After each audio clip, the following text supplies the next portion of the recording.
All right, good evening, everyone. Please Good stand. Oh, sorry.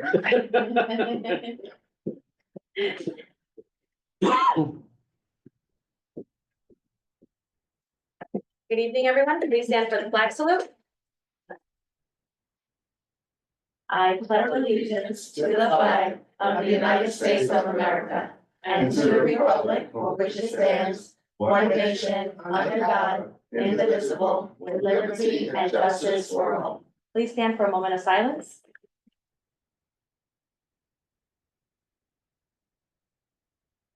May be seated. In accordance with the Open Public Meetings Act, NJSA 10:4-6, adequate notification of this meeting has been provided by advertising in the record and posting notice in the Board of Education Administration Building and filing notice with the city clerk. I hereby call to order the regular public meeting on Wednesday, March 12th, 2025 in the Padavano Building, 191 2nd Street, Hackensack, New Jersey, 07601 at 6:16 PM. Ms. Singh, can you do a roll call, please? Yeah. Ms. Alston, Butcher, present. Mr. Mayor Hamza, Here. Mr. Carroll, Present. Ms. Cordero Alston is absent, Ms. Gilmore. Here. Mr. Martin, Here. Ms. Frankel. Here. Ms. Harris, Present. Mr. Stein. Here. We have a quorum. Perfect. All right, be it resolved that the Hackensack Board of Education determines it necessary to meet in executive session on Wednesday, March 12th, 2025. Be it further resolved that these matters will be made public when the need for confidentiality no longer exists. Can I get a motion to go into executive session? Motion by trustee Pringle, second by trustee Amrahenza. All those in favor say aye. Technically, you have to put on the minutes the reason for the closed session. The reason for the closed session is Personnel. personnel, to discuss personnel. Thank you. So we're Okay, going so- into closed session Yeah. at 6:17. Thank you. Okay, closed session. Should I go get?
First, and Pringle is second? Mhm. Yes. Okay, I think I got it wrong first. Okay, Ms. Singh, can you do a roll call, please? Yes. Thank you. For return to public session, Ms. Alston Butcher, present. Mr. Mayor Hanson, Yes. Mr. Carroll, Yes. Ms. Cordero Alston is not here, Ms. Gilmore, Yes. Mr. Martin, Yes. Ms. Frankel, Present. Ms. Harris, Present. Mr. Stein, Yes. and a quorum. All right, thank you. So do we let the public in now? Yeah, Yes. we are now open back to the public portion. Yep. We're gonna have the door open. Other seats. Yes.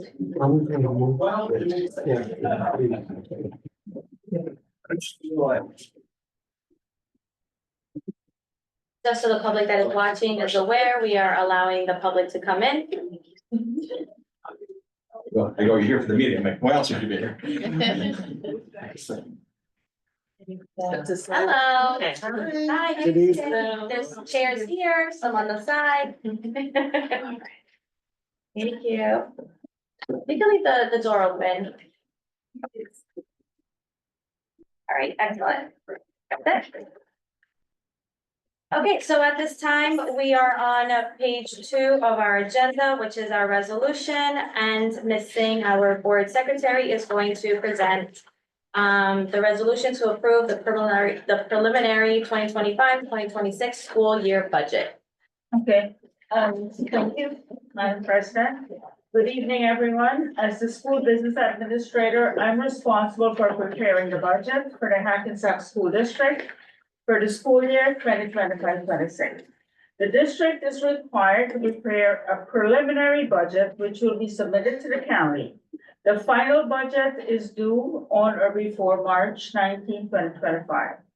Upon approval of the budget by the county, a public hearing will be held on April 24, 2025.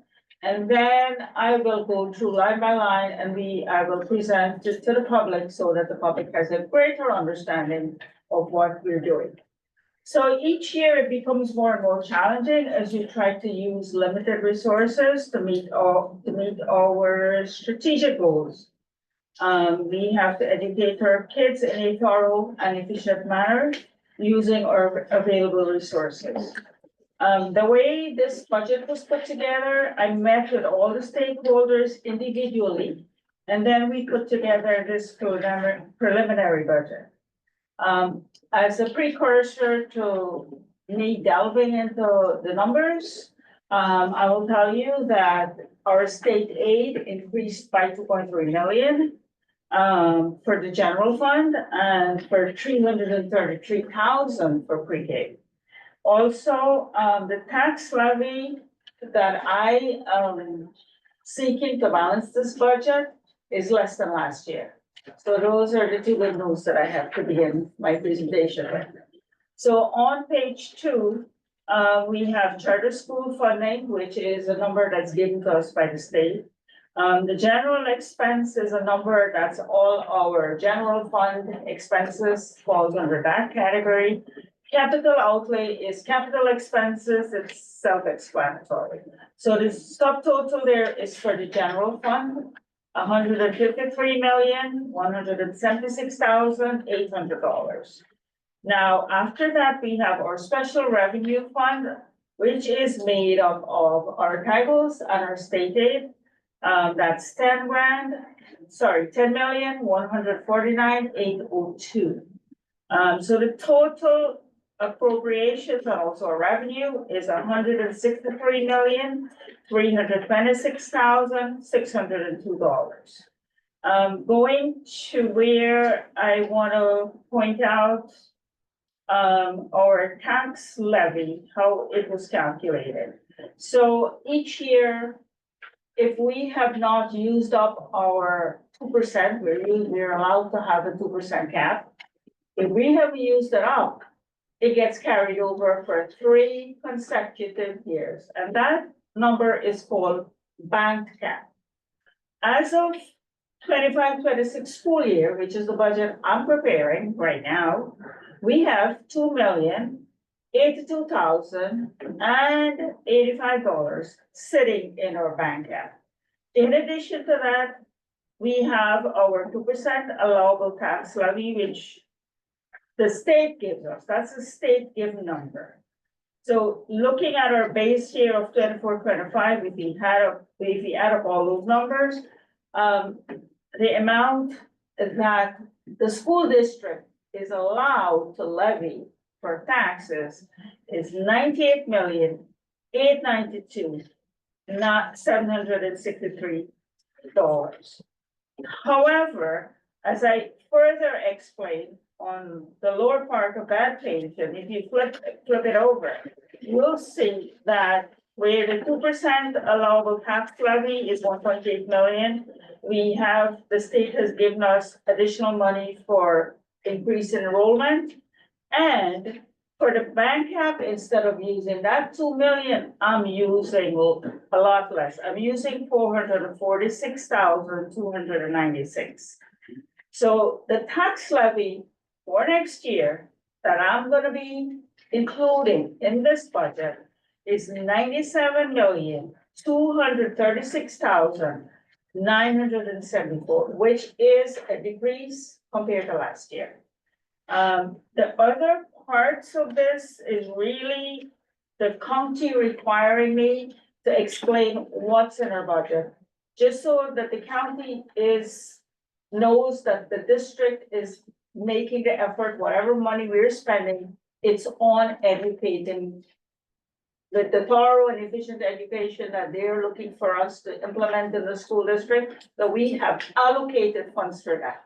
So these are numbers that are required for us. In addition to that, they always require us to put the monies that we spend on capital, because when we have our reserves, when we finish our budget year, whatever money is left over, we're allowed to build our reserves. And when we because we have to get county approval, board approval in order to move that money into reserve, if we're taking it out, they wanna know that we're taking it out and we're spending it on capital and we're not putting back in the general fund. We can only use capital reserve for capital items. So for next year, we have the Hillridge boiler is like really like top priority that we have to spend money on that. This is the number that we got from the architects, EMR, and it's already been sent to the state and the state has approved it. So if that's what the $1,675,000 is.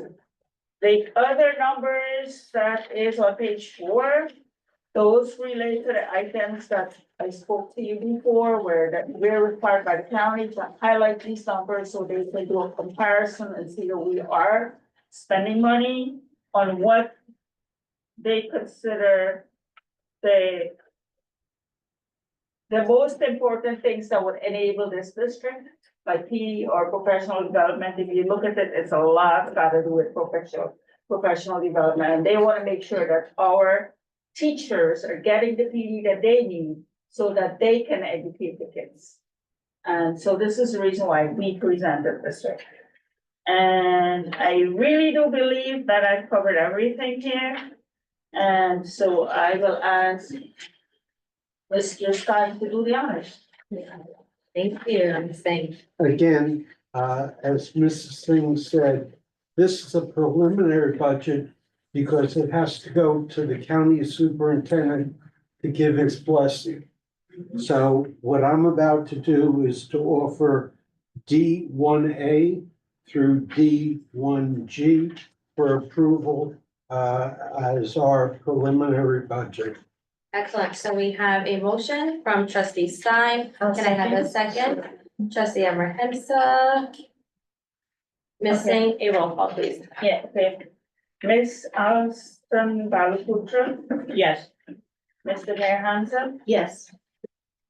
Mr. Carroll? Yes. Ms. Gilmore? Yes. Mr. Martin? Yes. Ms. Pringle? Yes. Ms. Harris? Yes.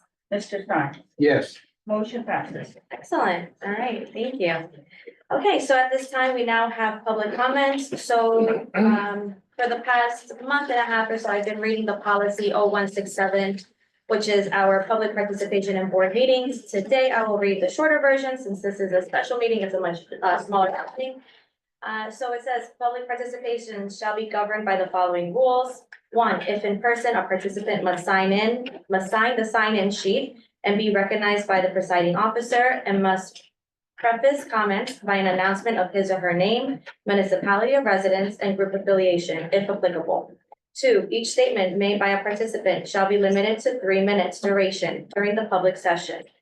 3, all statements, questions, or inquiries shall be directed to the presiding officer, and any questions or inquiries directed by a participant to another board member shall be redirected to the presiding officer, who shall determine if such statement, question, or inquiry shall be addressed by the presiding officer on behalf of the board or by the individual board member.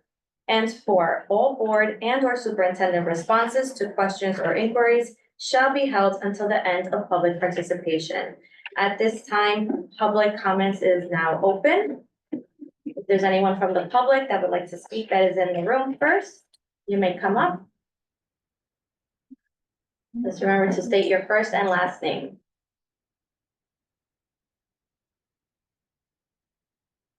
Okay, is there anybody online?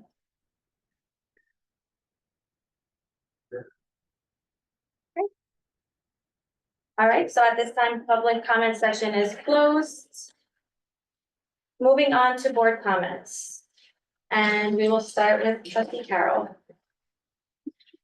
Good night. All right, thank you. Trustee Martin? Good night. All right, trustee Armahansa? Since this is a special meeting, just keep my comments short. A huge thank you to Ms. Singh and her team at central office, for all of their work on the preliminary budget. And just also wanted to reiterate that this is a particularly challenging year, financially speaking, because there is a lot of uncertainty regarding federal aid that can be received and federal funding that comes into the district.